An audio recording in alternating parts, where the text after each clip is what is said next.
बड़े बड़े उद्योगपतियों से ट्वीट कराया गया था कि अग्निवीर से अच्छी कोई योजना नहीं है, इनको हम नौकरी दे देंगे, हम अपने यहां रख लेंगे। और शायद सरकार में बैठे लोगों को यह बात याद होगी, क्योंकि सरकार खुद स्वीकार करती है स्कीम ठीक नहीं है, तभी वो अपनी अपनी सरकारों से कह रहे हैं कि अग्निवीर वाले जो लौट करके आएंगे उन्हें कोटा दीजिए, आप नौकरी दीजिए।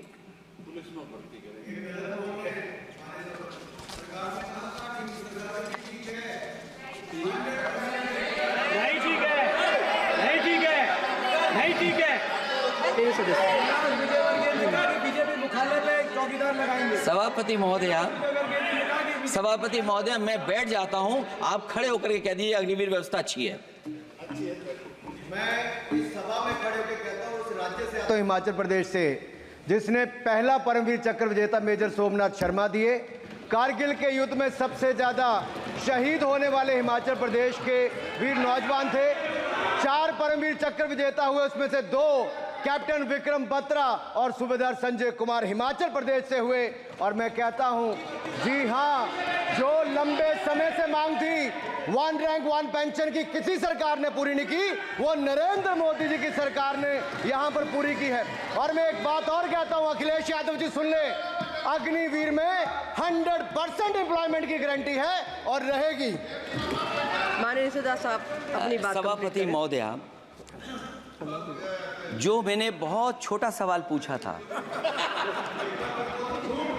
मैं दूसरी बात कहता हूं, अगर ये जो बात आप कह रहे हो, तो आपको जरूरत क्यों पड़ रही कि आपको उत्तर प्रदेश में और प्रदेशों में कोटा देना पड़ रहा है 10%? सभापति महोदय, सभापति महोदय, सभापति महोदय, सभापति महोदय, जहां तक परमवीर, रुक जाइए,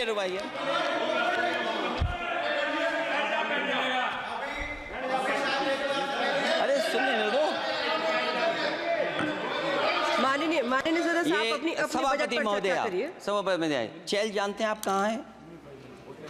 चैल जानते हैं आप कहाँ हैं? कभी गए हो उस मिलिट्री स्कूल में? मैं खुद मिलिट्री स्कूल का पढ़ा हूँ। और आप परमवीर चक्र की बात कर रहे हो, तो हम भी तमाम नाम गिना सकते हैं। माननीय सदस्य से मैं आग्रह कर रही हूँ, आपस में चर्चा न करें। ये सभापति महोदय, ये सभापति महोदय, जी 1 मिनट से भी कम, मैं आपके सामने कहना चाहता हूं, ये तो केवल मिलिट्री स्कूल गए हैं। मैं आज भी टेरिटोरियल आर्मी के 124 रेजिमेंट में कैप्टन के रैंक पे अपनी सेवाएं दे रहा हूं। अखिलेश जी केवल ज्ञान मत बांटिए, राहुल गांधी जी के साथ बैठकर अब वहां बुलाने का झूठ बोलने की आपको आदत पड़ गई। प्लीज बैठिए, प्लीज। माननीय सदस्य से मैं आग्रह कर रही हूं, आप अपनी बजट पर चर्चा करें। सभापति महोदय, आपका समय पूरा हो गया है, मैं प्लीज कंप्लीट करिए। सभापति महोदय, मैं इसलिए नहीं कह रहा, मैं क्या बात कहना चाहता हूँ, शायद मंत्री जी नहीं रहे इसलिए तकलीफ परेशानी ज्यादा है। और आप, अरे हमारा दर्द नहीं समझोगे, हम आपका दर्द चेहरे से पढ़ते हैं। अच्छा, दर्द मैं बताता हूँ, माननीय सदस्यों से मैं आग्रह कर रही हूँ, सभापति महोदय, दर्द मैं बताता हूँ, बजट पर चर्चा करिए। प्लीज बजट पर सभापति जी, दर्द मैं बताता हूं, देखिए दर्द बात पहुंचेगी कि नहीं पहुंचेगी। सभापति महोदय, उत्तर प्रदेश से जब से हारे हैं तब से कोई नमस्कार नहीं कर रहा है, तकलीफ वो है आपको। कंप्लीट करिए। वो वीडियो हमने देखा है कि कोई किसी को नमस्कार नहीं कर रहा है, कोई किसी को देख नहीं रहा है। चलिए, धन्यवाद माननीय। और जो अपने आप को बहुत ताकतवर कहते थे, बहुत ताकतवर कहते थे आप अपने आप को, जिसने हराया उसको नहीं ये हटा पा रहे हैं। अब बात समझ में नहीं आई ना? माननीय जिसने हराया उसको नहीं हटा पा रहे।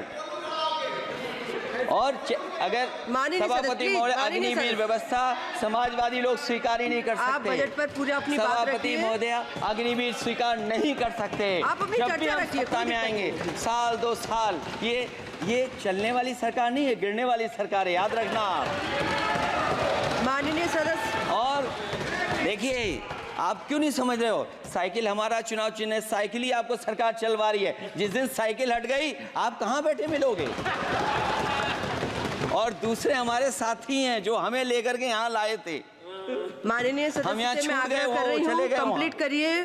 सभापति Please, महोदय, please, मैं complete एक करिए, please complete दो तीन बातें कहता हूँ यूपी को लेकर के मैं मांग करता जी, हूँ। complete करिए आप। सभापति महोदय, चंबल एक्सप्रेसवे बनना चाहिए, क्योंकि देश का सबसे बड़ा एक्सप्रेसवे जो 1 लाख करोड़ का बना है वो दिल्ली मुंबई से है, और यूपी को क्यों नहीं जोड़ रहे हैं आप? गंगा को लेकर के सब चिंतित हैं। गंगा की सफाई अभी नहीं हुई है। जो बजट गया पता नहीं कहाँ चला गया, किसी को नहीं पता। जैसे पानी बहा वैसे ही बजट भी चला गया। दूसरा, क्योंकि मंत्री जी बैठे हैं, वो जानते होंगे मंत्री जी कि देश की सबसे अच्छी लाइन सफारी बनी है इटावा में, और उस लाइन सफारी को बनाने में हम लोगों को बहुत समय लगा, क्योंकि एक लाइन सफारी, एनिमल सफारी अगर बननी हो उसको बनाने में बहुत टाइम लगता है, बहुत जगह से परमिशंस लेनी पड़ती हैं। हम लोगों को परमिशंस नहीं मिली, और क्योंकि वो प्रोजेक्ट अच्छा है, एशियाटिक लाइन्स की ब्रीडिंग शुरू हो गई वहाँ पर। ये सरकार इसलिए नहीं शुरू करना चाहती है क्योंकि वो समाजवादियों ने बनाई है। पहली बार देश में एशियाटिक लाइन्स पैदा हो रहे हैं। नहीं, वहाँ पर इटावा में पहली बार हो रहे हैं, और वो इसलिए नहीं शुरू कर रहे हैं। और वो शेर मैं बता दूंगा आपको, शेर आया था कि कोई और आया था, वो कहानी मैं नहीं पढ़ूंगा यहाँ पर, फिर मैं बोल दूंगा तो फिर कहोगे कि क्या बोल दिया मैंने, इसलिए मत बुलवाइए तो ही अच्छा है। कि कुछ तो धन्यवाद माननीय सदस्य, धन्यवाद।